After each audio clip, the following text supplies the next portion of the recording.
everyone. Can you all see my screen and hear me properly?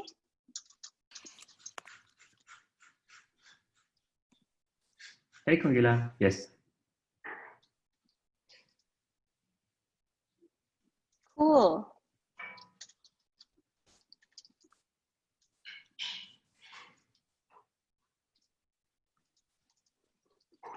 So welcome everyone. We've got 32 people online.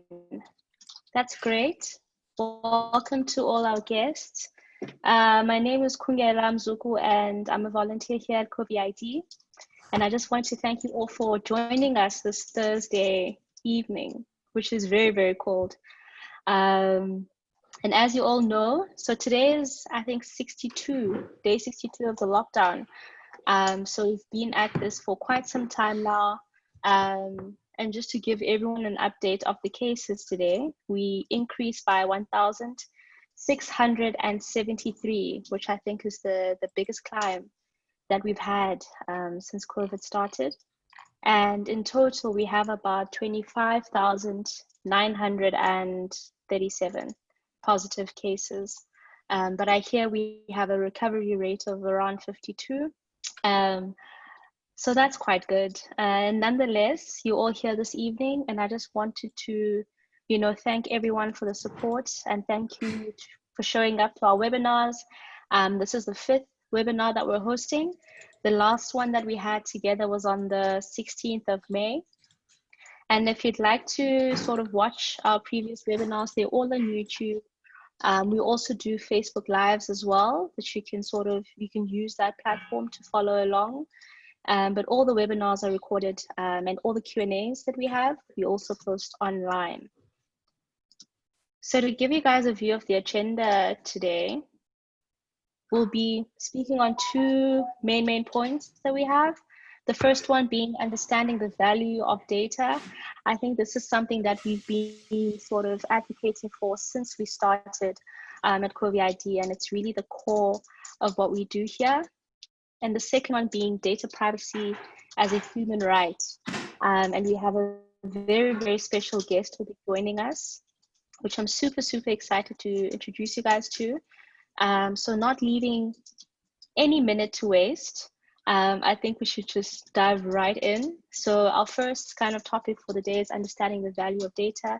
And Kopia will be taking us through that topic. Kopia is a co-founder here at COVI-ID. And many of you guys have met him before. So Kopia, please take us away. Okay, thanks, Congela. I thought for today and for this webinar, we'll take a little bit of a step back to think fundamentally about why did we start COVI-ID and what is the value of privacy? Why do we care so much about it? So not talk so much about the everyday hustle and bustle, but rather take a little bit of a step back and say, okay, so what are we doing here? Why do we care about this? Why is it important? And we are doing this because there is an ongoing debate at the moment that seems to portray sort of a discrepancy between we need to act to combat this virus, we need to act to fight this crisis, and in order to do that efficiently, we have to make some sacrifices. These sacrifices are civil liberties, are some of the freedoms, like freedom of movement, but they also include our privacy. And sort of more under the radar than really out in the open, our privacy gets eroded. And I already see is that the first question, Sharnin?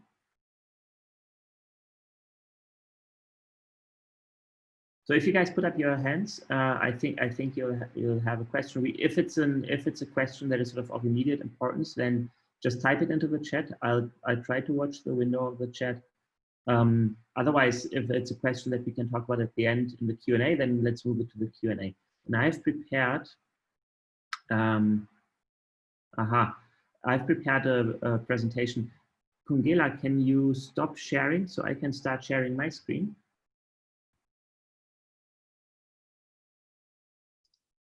Right. Cool.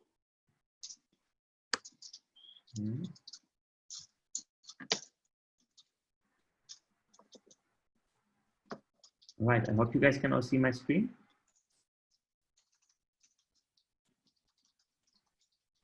right, very good. Yes, we can see So, it. oh yeah, but I think I can't see your chat. If something comes up, Kungela, maybe you can just sort of interrupt me rudely and sort of read a question if there's a question right in between that we need to take. Otherwise, I'll just keep going and we do a Q&A at the end.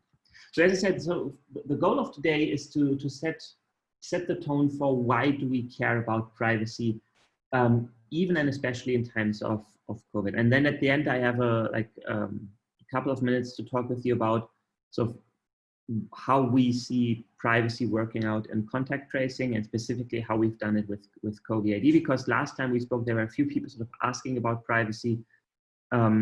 So I think it's useful to just sort of say, okay, this is why we care about, and then this is how we're doing it. All right, so let me dive right in.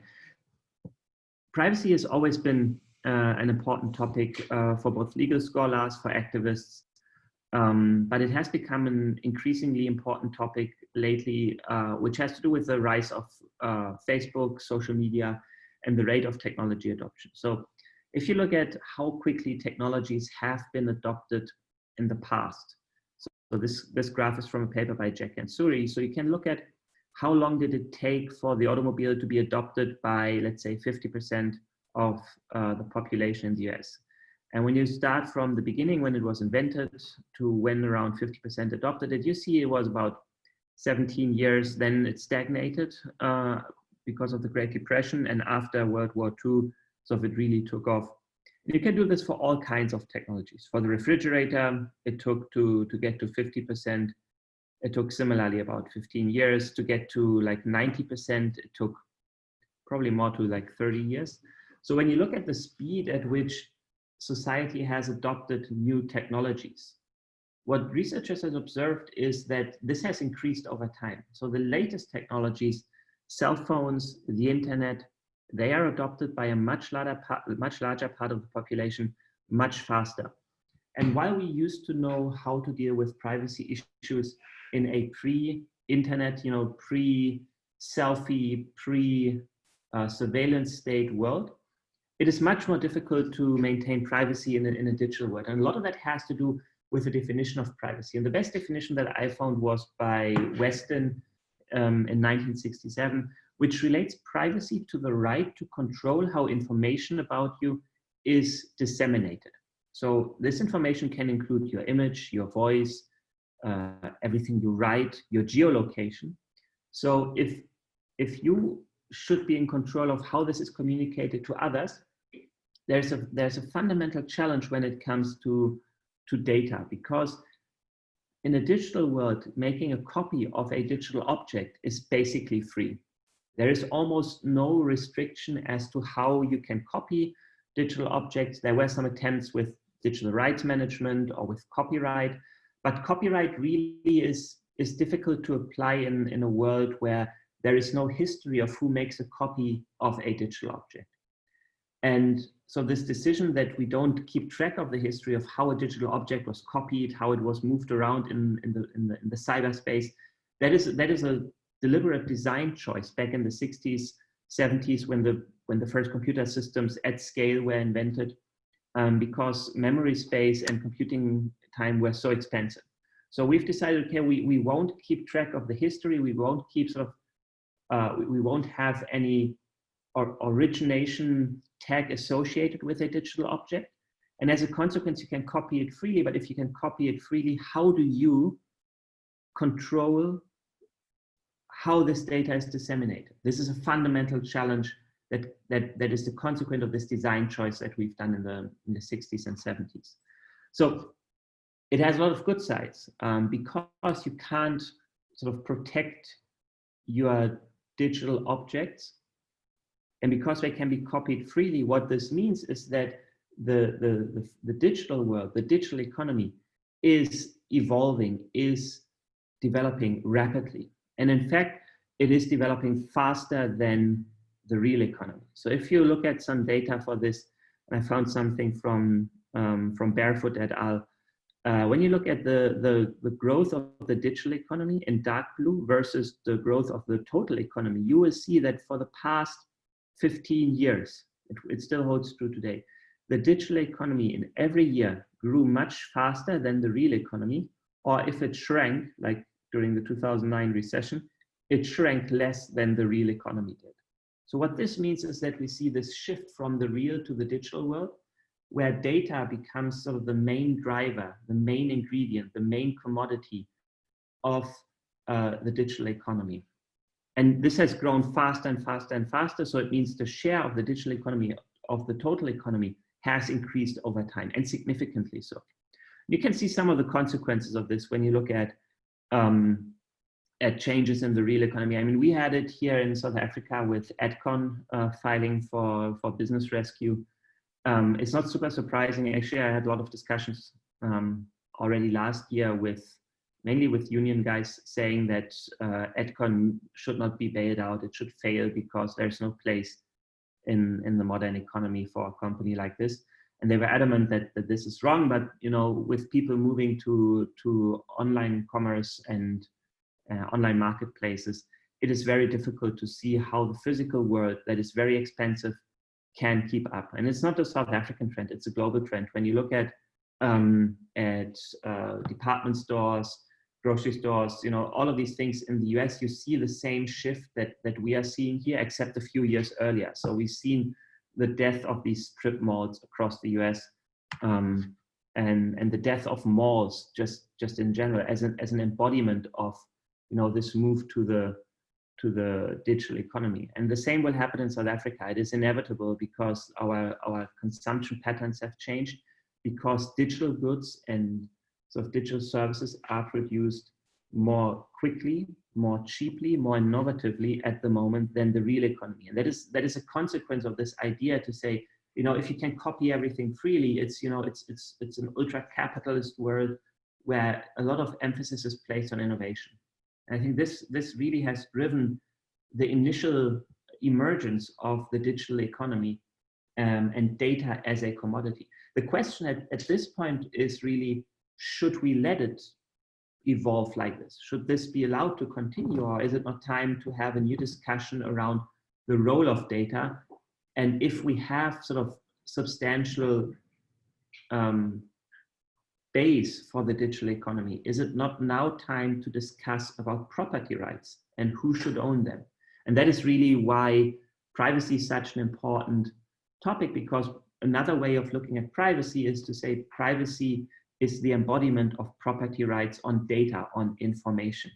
And at the moment we don't have that. And I'm sure in the Q&A and later in Tina's discussion, we can maybe go a little bit into this. Why is law sort of not designed to protect property rights for digital objects? But it's a hard problem that has not really been solved, because we are either in physical object world or we are in intellectual property land, but there's not a lot in between. And data is something that sits in between.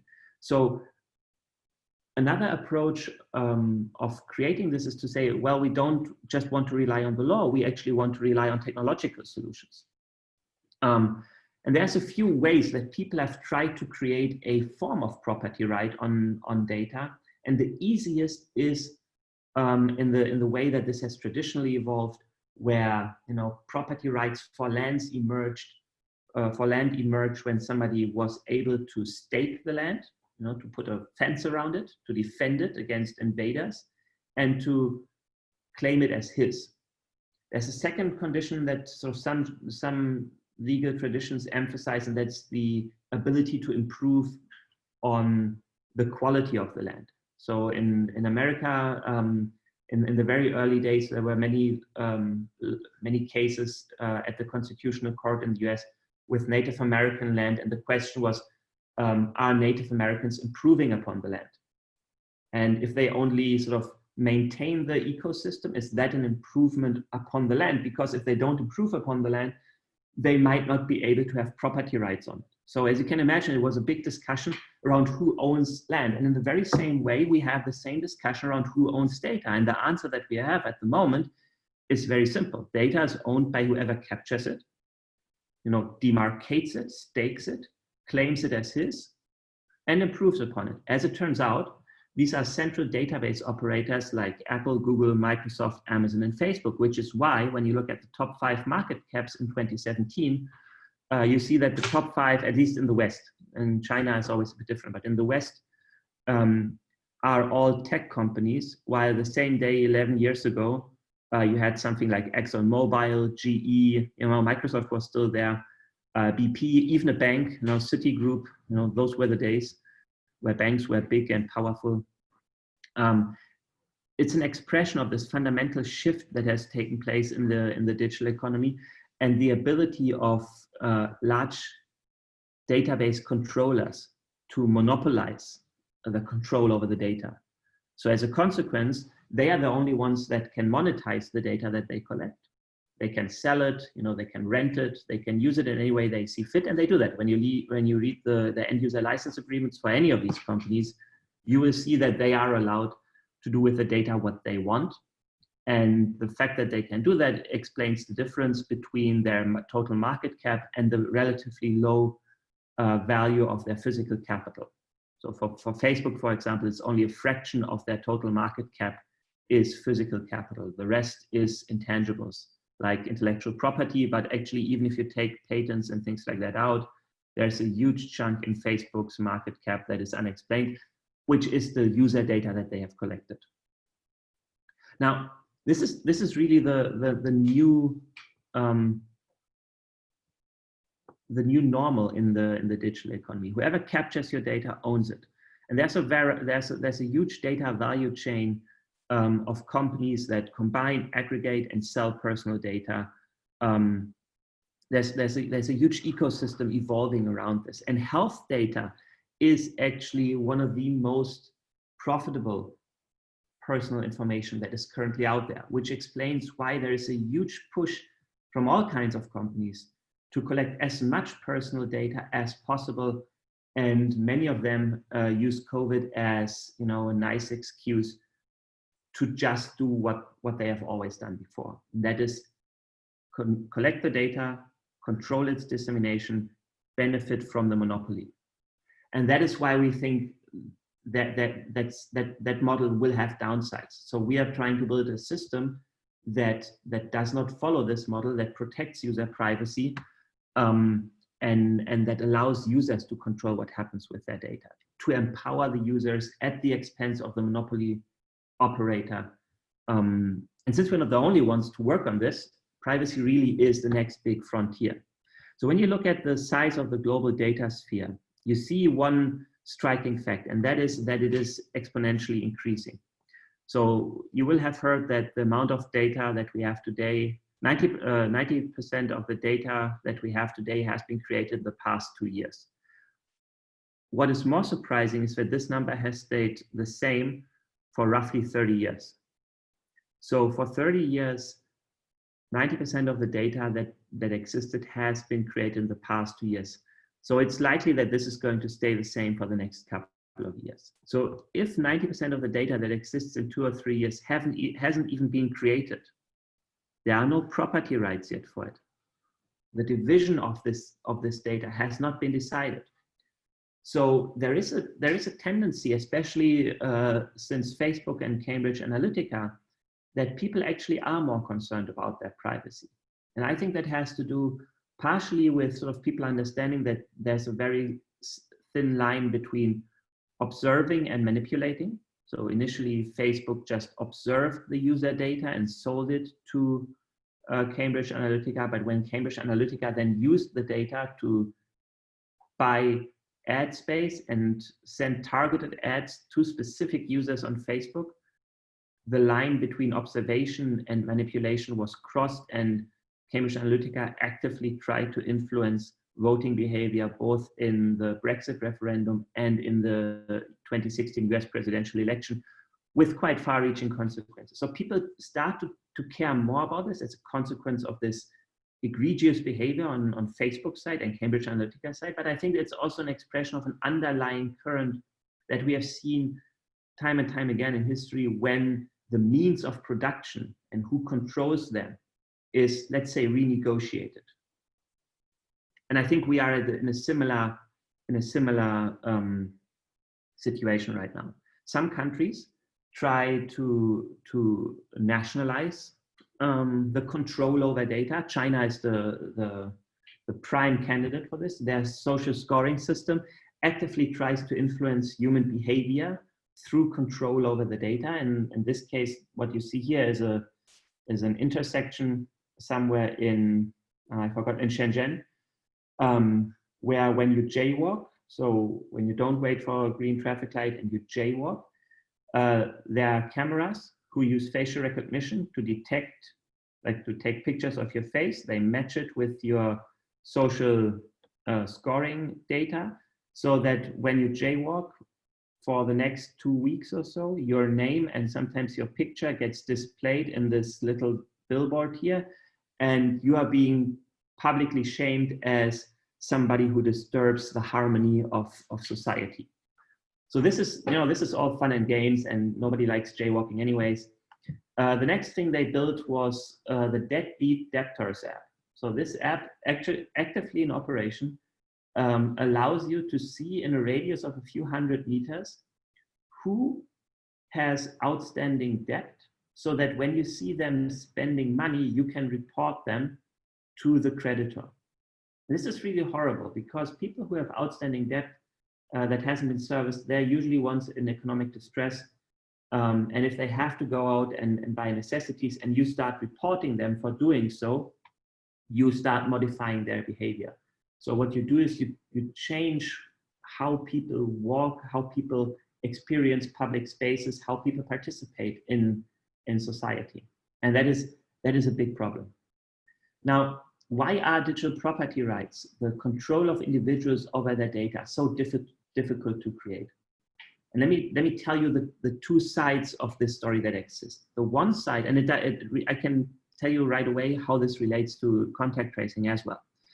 The left-hand side is the centralized database. This is what the Department of Health in South Africa is currently doing. They've created a large data lake where geolocation information, personal information, health information is supposed to go. Within this data lake, they are the database controller. They decide what is done with the data, and they commit to only using this data to fight the virus. The problem with this approach is that there's something called mission creep, so that even if you start with a good mission, doing good things, there is no easy way to stop mission creep, to stop other things from being requested with the data. So as it stands, this mass surveillance system, and it is nothing else but a mass surveillance system, can monitor lawyers, journalists, doctors, their geolocation information, their health information, their personal information. All of these protected groups are included in this database, and there's no way to filter them out at the moment. So everybody is being put in this mass surveillance system in the interest of fighting COVID and sort of doing contact tracing. The way this is set up is fundamentally flawed, because the moment you start violating privacy in such an egregious way, people will start evading the system. People will not report their geolocation voluntarily. They will not report voluntarily that they are COVID-19 positive, because they must fear that this information leaks out or that it is reported to their employers, so that their civil liberties are even further curtailed. There's one alternative model to that, and that is the model that we initially followed. It's a self-sovereign identity model. So in the self-sovereign model, each user is in control of their own personal data. So everybody has their own personal data store. They control what's happening here, and they provide this data not to a third party, but they run code like contact tracing data directly on their own personal data, and then only report specific results to a third party. That's also underlying the Google Apple exposure notification. They basically have a self-sovereign identity model underneath it, even though they don't call it like that. But what they do is they keep your personal data on your smartphone, and it's not shared as such. Only results of computation over it are being shared. The problem with that is that the type of analysis you can do with this kind of data store is very limited. It's limited to what's called embarrassingly parallel code. So you can compute means in that fashion, but you cannot compute a median, because that would require relative information, which is very difficult to get in this self-sovereign model. So because the model is so restricted, and in our case, there were some further privacy issues related to whoever provides the APIs to keep that data safe. We moved away from it and we moved to trusted execution environments. And specifically, and I think I'm going to wrap up in the next 2 or 3 minutes, so we have enough time for the next talk and for the Q&A. So we are now using trusted execution environments, and in a trusted execution environment, you have a specific piece of software that runs on Intel SGX, so on Intel chips that have software guard extension that allow one critical piece of functionality. And that piece of functionality is that the trusted execution environment can store its own private key that cannot be accessed from the outside. What this allows us to do is it allows us to take our API, our functionality, everything that COVI-ID has programmed, put it in a trusted execution environment, make the code open source so that everybody can verify that there's no backdoors, no funny business. And the trusted execution environment can prove to the outside world with what code is run internally. And we have no control over this. We cannot, we cannot change the code secretly without someone on the outside noticing. And because it has its own private key, it can encrypt the database with its private key, so that any interaction with the database to the outside world can only happen through the trusted execution environment. Through the trusted execution environment, so that you know that all queries that are being done on your data have to be compliant with whatever the API says. That is, when you go back to the original definition of privacy, controlling how information about you is disseminated to others. It goes back to this original definition. It's not quite there. It's not all the way, but it's almost all the way, in that you can control how your personal data is used and for what exact use cases. So we can't change that once you've given us your data. We can't do anything else with it except what the API embedded in the trusted execution environment, locked in this TEE allows. And that is really fundamental, because with any other centralized data store, I, as the database operator, could always, once you have provided your data, could always run any kind of analysis of it, any kind of query. I can do whatever I want with that data, and you cannot detect it. You cannot prevent me from doing that. And by virtue of you not being able to prevent me from doing what I want with your data, you are no longer, nor legally, nor economically, the owner of that data. So what our data storage model allows us to do is to create a form of very simple property rights for personal and health and geolocation data, and still run the same kind of contact tracing, matching algorithms that any centralized database needs to do, except that because of our privacy protection, we can commit to not using your data for anything else. And that's a fundamental change from the existing model, where you just dump everything in a data lake, and whoever controls the shores of this lake, they decide on what is happening with the data. We deliberately give away this control, not just out of the goodness of our hearts, but because we believe that for an efficient system to work and to include as many people as possible, you need to eliminate the incentive to evade our system. So if we can commit to protecting your privacy, if we can commit to not abusing your data for anything that you don't actively agree to as a user, you will not try to avoid our system, and therefore we can be more efficient in including data for contact tracing. And in our case, generated through the QR code that receives geolocation receipts from a verifier app that allows us to do more efficient contact tracing than any centralized system. I'm going to skip this part. Or maybe let me just make one point about the value of blockchain very, very briefly. As I said, there is no way currently to make digital objects unique. The true power of blockchain is that it has changed this model. In a blockchain system, because the ledger who registers an object is not centrally controlled, but is distributed among a large number of nodes, of miners or of stakes. There is no central control over the data. That means that the property right doesn't automatically move to a central controller, but resides with whoever originally created a digital object. So with blockchain, it was the first time, I think, in history that you had a mechanism to create digital property rights. Blockchain itself doesn't have privacy per se, because of the specific way that they have solved some technological issues, but for publicly available data like digital collectibles or research or open source code, a blockchain system can create digital property rights, which is fantastic. And it's the first time we had that. And that's, for me, that's the true power of using blockchain, that you can create digital property rights, that you can create property rights for a commodity that is increasing exponentially. And that is truly amazing. So because blockchain makes data unique, you have an exponentially growing resource that never had a fair market price and that suddenly can be traded. And that is an incredibly, incredibly powerful tool. So I'm gonna stop here, and I'm just gonna end on the vision that we have by creating digital identities as opposed to a single solution system for contact tracing, is that this is the infrastructure necessary to create digital property rights, to give people the ability to control what happens with their data and how. So what we always wanted to do is to be a building block for this humanistic digital economy.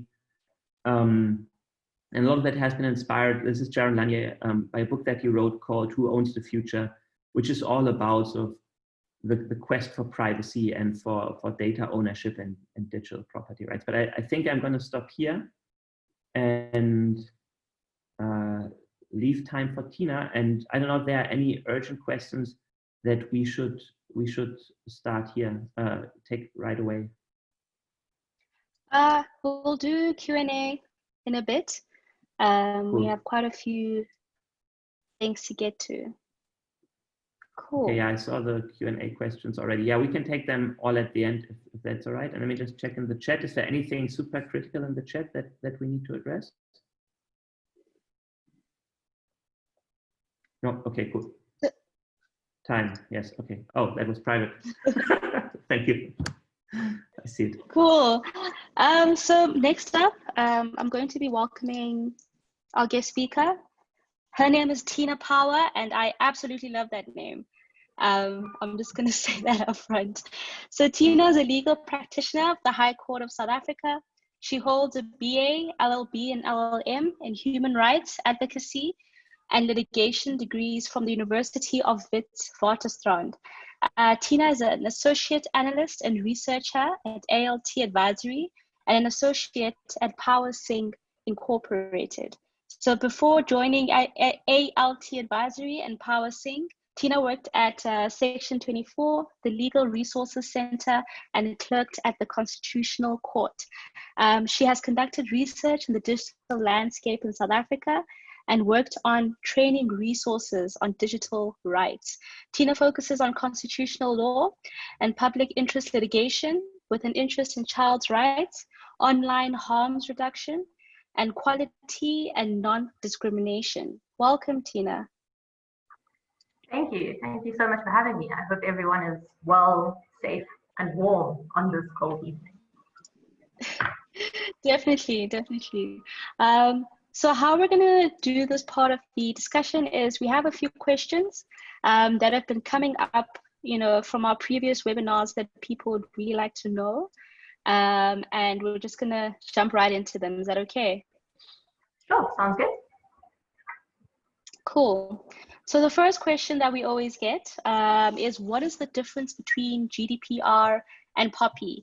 So here at COVI-ID, we adhere to GDPR, and you can also see some of our terms on the website. But a clear sort of question that always comes up is, what exactly is the difference between the two? That's a great question. Very simply, POPI is the data protection framework in South Africa. It was based off the 1995 European Union Data Protective Directives, and it essentially aims to give effect to the constitutional right to privacy, whilst also balancing this against competing rights and interests, particularly the right to access information. But what the current difficulty is with COVI is that despite it coming in 2013, the substantive provisions of it have not been signed by the president. So a lot of it doesn't have force at this stage, which leaves data subjects in South Africa in an incredibly vulnerable position. The GDPR, the General Data Protection Regulation, has come into effect, and it is the binding law that regulates data protection across the European Union and protects the data belonging to EU citizens and residents. While COVI and the GDPR essentially have similar goals in mind and are substantively similar, they're not entirely identical. The GDPR is more tech-savvy, slightly more up-to-date. It also contains stronger and clearer conditions for consent.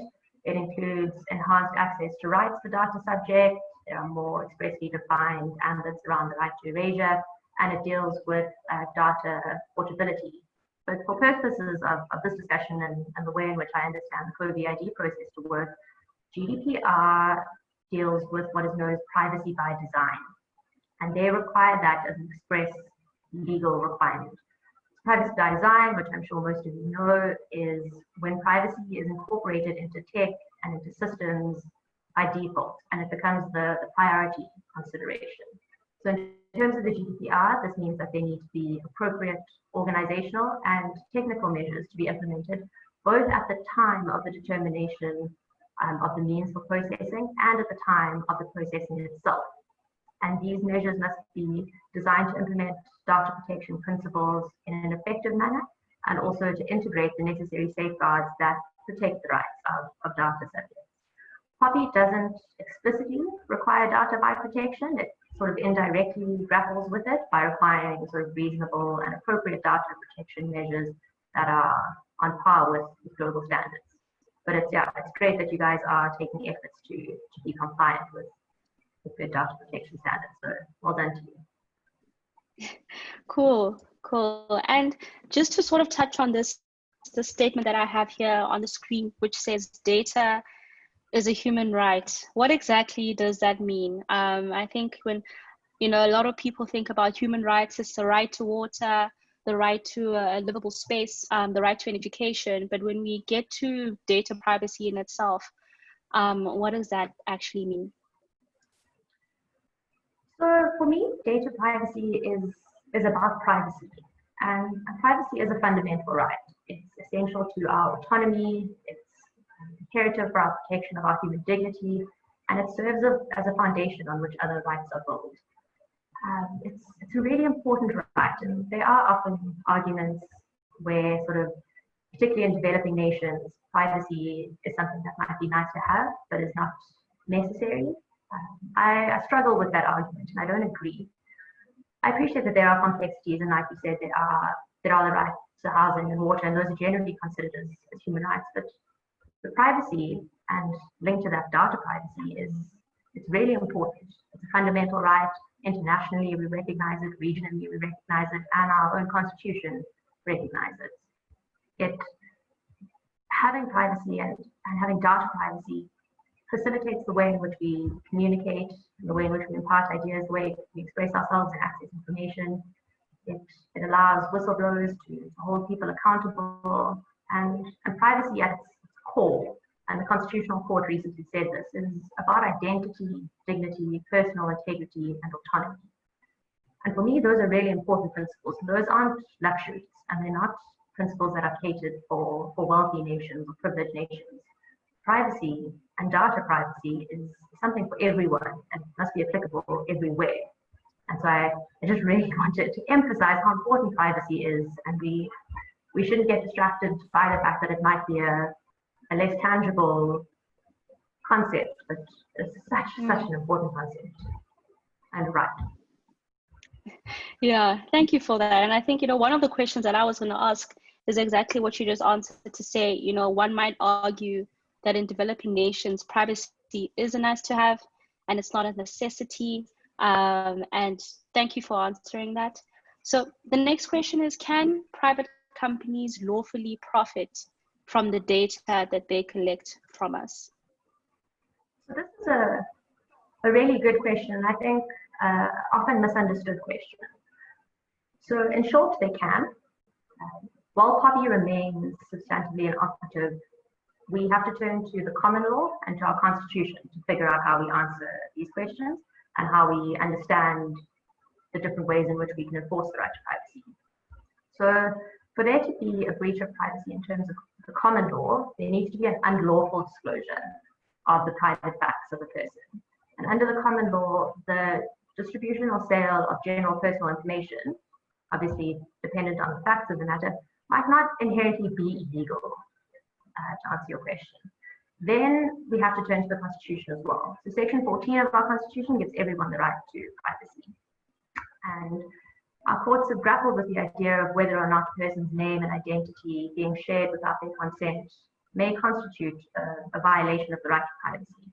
But it's really important that we understand privacy, the way in which the Constitutional Court has guided us to, as a spectrum. So basically what this means is people have a reasonable and legitimate expectation to privacy. And it's sort of acknowledged in the truly personal realm, but as a person moves into more communal relations and more communal activities, for example, businesses and social interactions, the scope of their personal space starts to shrink and they have a different expectation of privacy. So with that in mind, if we have to think about personal information commercially, of commercially and socially active people, and we think of information that's generally available, it probably won't qualify as something that is illegal at this stage. But if and when POPI comes into play, the situation is likely to differ. I think the conditions around the lawful processing of personal data would lead us to answer this question a bit differently. Interesting. And the next question is, so with the current contact tracing solutions that are provided by the government, is there a law which stops the government from misusing the data they collect from these solutions? So the regulations themselves that were touched on earlier provide certain safeguards, which I think are useful, but I will touch on the mission creep that was alluded to earlier. So basically, on the 2nd of April, the Minister of Corporate Governance and Traditional Affairs published amended regulations in which she included a new chapter pertaining to contact tracing. And this is the database where the National Department of Health is required to develop and maintain the tracing of persons who are known or reasonably suspected to have come into contact with any person known or reasonably suspected to have contracted COVID-19.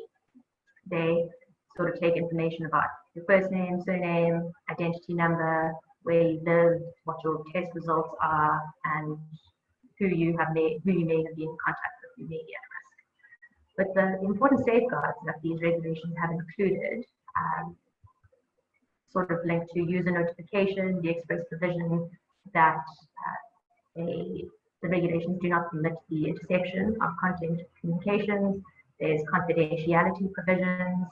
There's limitations on the disclosure of information. There's also important time-sensitive restrictions. So this data may only be obtained from the 5th of March until the time at which the national state of disaster ends or lapses. And within that time frame, there's a sort of a 6-week period in which people must be notified of the information of theirs that has been collected. Another important safeguard is the appointment of a former Constitutional Court Judge, Justice O'Regan, who's a designated judge. From a human rights perspective, we think it's important that she has been appointed, and it's important to have a designated judge to ensure that to the extent possible, people's privacy and personal information is safeguarded. It's also necessary to note that even though POPI is not currently enforced, the information regulator has published guidelines or guidance note rather on how we should be processing personal information in relation to the management and containment of COVID. And she acknowledged that even though POPI is not currently enforced, it's really important that we take proactive measures and we proactively comply with the proper processing of personal information so that we do ensure that people's privacy rights are protected during this time. But all that being said, I think the mission creep that Co referred to, and in the legal space we refer to it as the regulatory creep, is something we need to be acutely aware of. And we need to figure out ways to ensure that after COVID has passed, if and when it does, and the extent to which it changes, we need to make sure that the surveillance technologies aren't being misused or mismanaged for nefarious purposes, which do truly infringe people's privacy rights. Cool, cool. And the last question is, do you think privacy in the digital space is something that South Africans should be worried about? And what is the worst that could happen? Sure. So I think some of the points raised earlier by Co illustrate that we do have serious worries. In South Africa in particular, we've had comments from the United Nations Human Rights Committee, from activists like the Right to Know campaign, and more recently our courts have all expressed concerns about the state of privacy in South Africa. We are seeing reports of unlawful surveillance practices, inadequate safeguards, limited oversight and remedies. The failure of POPI to be enacted is a huge cause of concern. A few weeks ago, the United Nations Special Rapporteur on Privacy essentially called us out and said that we were 30 years behind when it came to privacy, which is really quite embarrassing and not a good mark for a country that prides itself on being a strong constitutional democracy. 2 weeks ago, the Portfolio Committee on Justice and Correctional Services decried the fact that POPI hasn't come into effect and emphasized how this leaves South Africans in such a vulnerable position. So if I have to sort of think about what the worst case scenario would be, it could essentially be a surveillance state, where there'd be increased stigmas around people who are trying to access their privacy rights. We would see a loss of freedom and erosion of democracy, essentially an Orwellian state, which is frightening.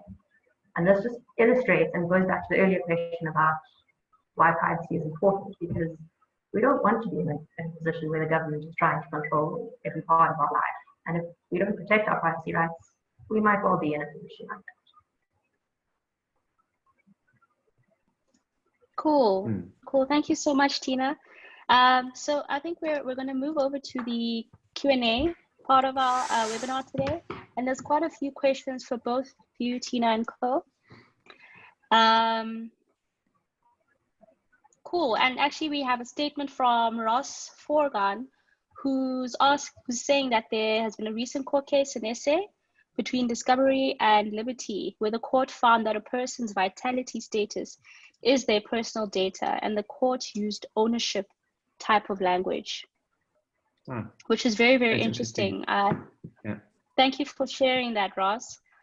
Second question is COVID as a platform going to integrate with other mobile and web app platforms? You can answer that as well, Kungela. Yes, it is. It will be. Our code is open source, meaning that if you are a developer and you have some dev skills and you would like to perhaps, tackle a use case that's in your community or use case that's close to you, that code is available for you to take and, play around with. And you can find it in the Q&A answered section. So Co actually put up the link to that. So feel free to check it out and sort of do let us know what you guys think and any comments or suggestions that you may have. Cool. And just so the next question is, can I just add one thing, why we made this open source? And I think it's important to just reflect on this. It's not as like there's some ideology on my side to sort of push everybody, we should make it open source and be in everyone's case, but there's a real reason. The real reason is that Africa is not a country. It is a very heterogeneous place, and solving solutions in a place that is so heterogeneous requires very specific domain knowledge. We don't have that. Nobody has that in one place. It is much better to create an open ecosystem that enables innovation rather than a closed ecosystem where all innovation has to be done by a central planner. In a place that is so diverse, so different, different life realities within just a few meters of each other sometimes, you need to have an open system to get the necessary innovation to reach everybody. And if you don't reach everybody, contact tracing cannot be efficient. We will be in lockdown forever, and what is a economic catastrophe will turn into a human catastrophe. There's only one way how food shortages are being resolved historically, and it's not a pleasant one. So We need to do everything we can to get the economy going again, to get food on people's table. Cool. And that means getting as many innovators into this as possible. Definitely. So please do check out that GitHub link, everyone. The next question is this mass surveillance on geolocation et al. Data drawn from mobile phones enabled by the RICA legislation? I don't know, Tina, would you be able to take that question? Sure, it's complicated at the moment with RICA. So last year, several provisions of RICA were found to be unconstitutional by the High Court, and that matter was referred to the Constitutional Court earlier this year to confirm whether or not those provisions were constitutionally compliant. The Constitutional Court has not handed down judgment on that. So relying on RICA right now is a bit of a precarious option, given the recent violations received from the courts. But there are specific provisions in RICA that we may be able to turn to if needs be. Cool. A question from Irene. Some people would love traveling anonymously or under disguise for reasons known to them. With the issue of contact tracing, what guarantees will people have that their whereabouts will not be made publicly to people that they did not want them to know where they have been? Yeah, that's a very good question.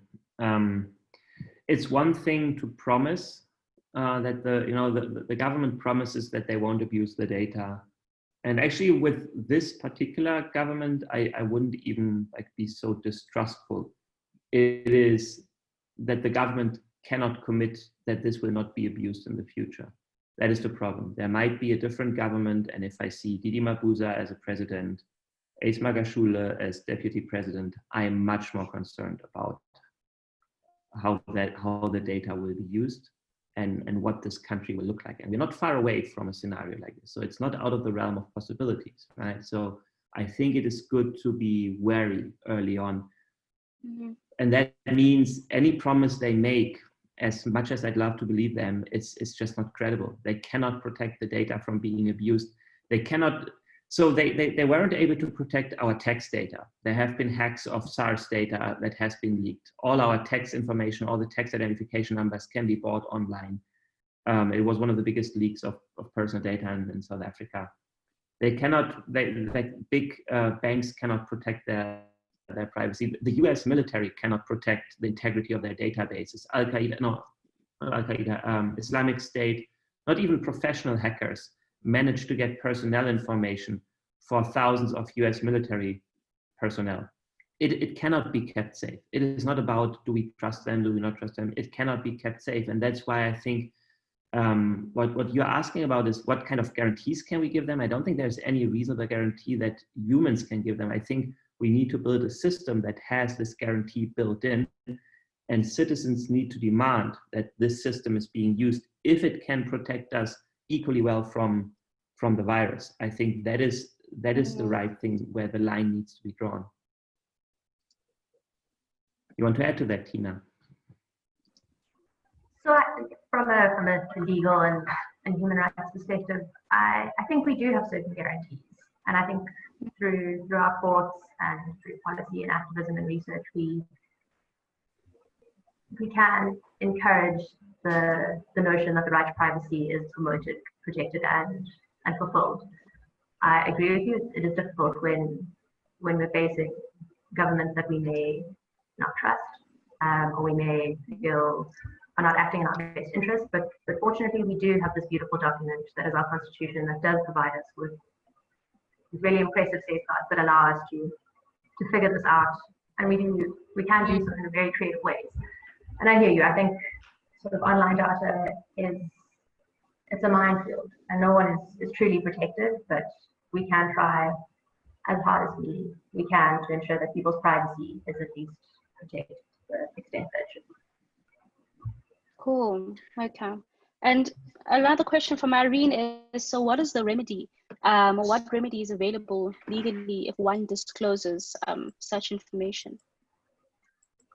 So I mean, that's a great question. It goes back to the earlier points I was talking about. Without COVI being enacted, it's really difficult for us to essentially litigate or find legal remedies, but we do have remedies within the common law and proving that the right to privacy has been violated. So still a difficult one actually to do.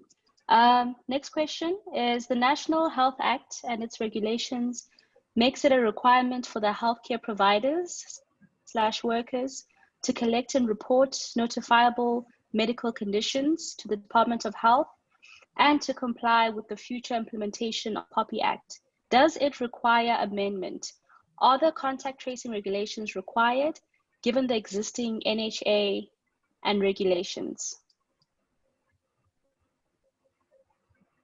So that's also a great question. I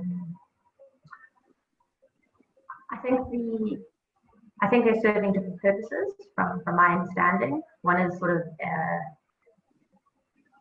the ordinary sort of scope to collect healthcare data and how that's managed within the Department of Health. And then the contact tracing regulations are tailored very specifically to the current context that we are dealing with. So I do think that if we are going to allow for contact tracing regulations, or if we are going to allow for contact tracing, then we definitely do need regulations to ensure that there are adequate safeguards so that we don't go down the path that COVID has suggested. Yeah, I think there's a difference between having a surveillance system and having a mass surveillance system. I think most people will agree that we need a surveillance system. I would like crime to be prevented. I would like accidents to be avoided and diseases to be monitored. That's no problem. I think everybody will agree with like, we want to be protected, and it requires technology, but there's a big difference between having this in a very specific, very limited deployment and having it deployed for society as a whole. Crime hotspots need cameras to be monitored and to be kept safe. Some diseases need to be communicated to the NICD, and that has always been the case because they pose a public health risk. But there's a difference between most of these diseases in their scope and what we've seen with COVID. The specific form of COVID as a virus has made it so difficult to contain it, and that just opens the doors to all kind of negative side effects, which is normal. Any crisis unveils the cracks in the old system. When we had the global financial crisis, we saw what was wrong in the financial system before.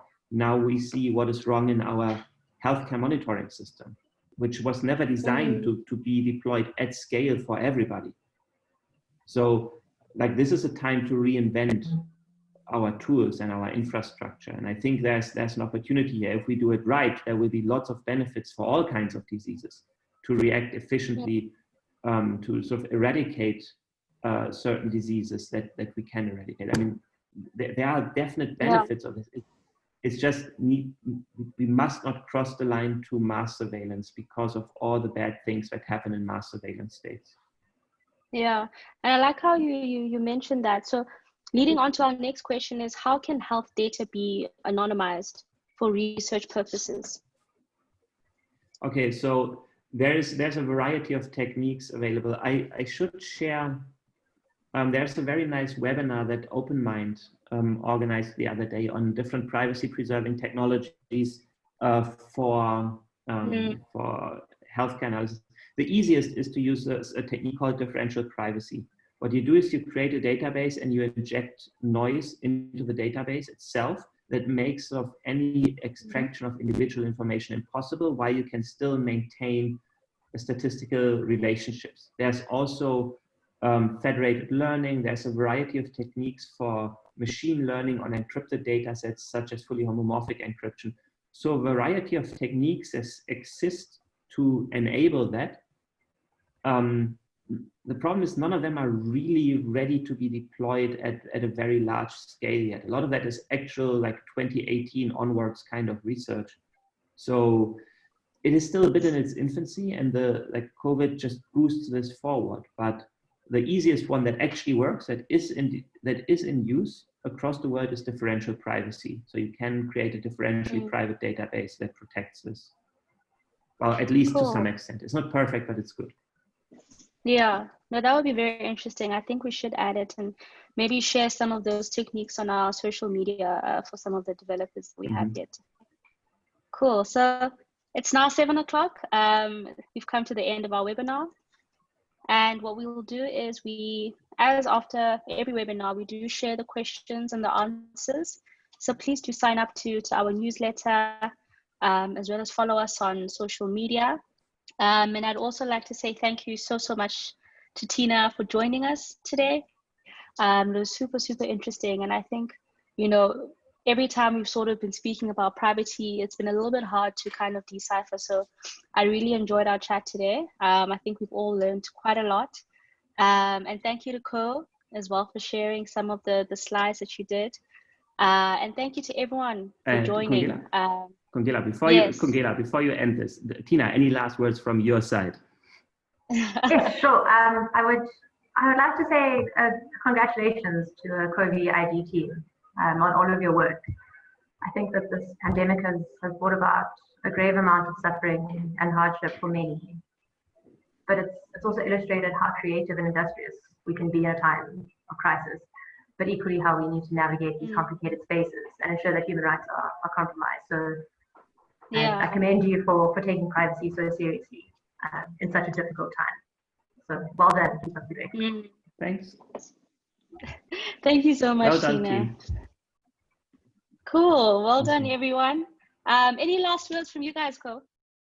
No, thank you so much, Congela, for chairing this, hosting this. Thanks everybody for tuning in. I think the next webinar will be probably in 2 weeks. We're trying to move to a bi-weekly schedule as opposed to a weekly one.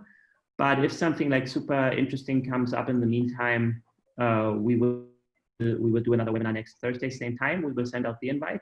If you haven't signed up, let us know. And if you have friends who haven't signed up, let them know, so that then we shall spread the word. Cool.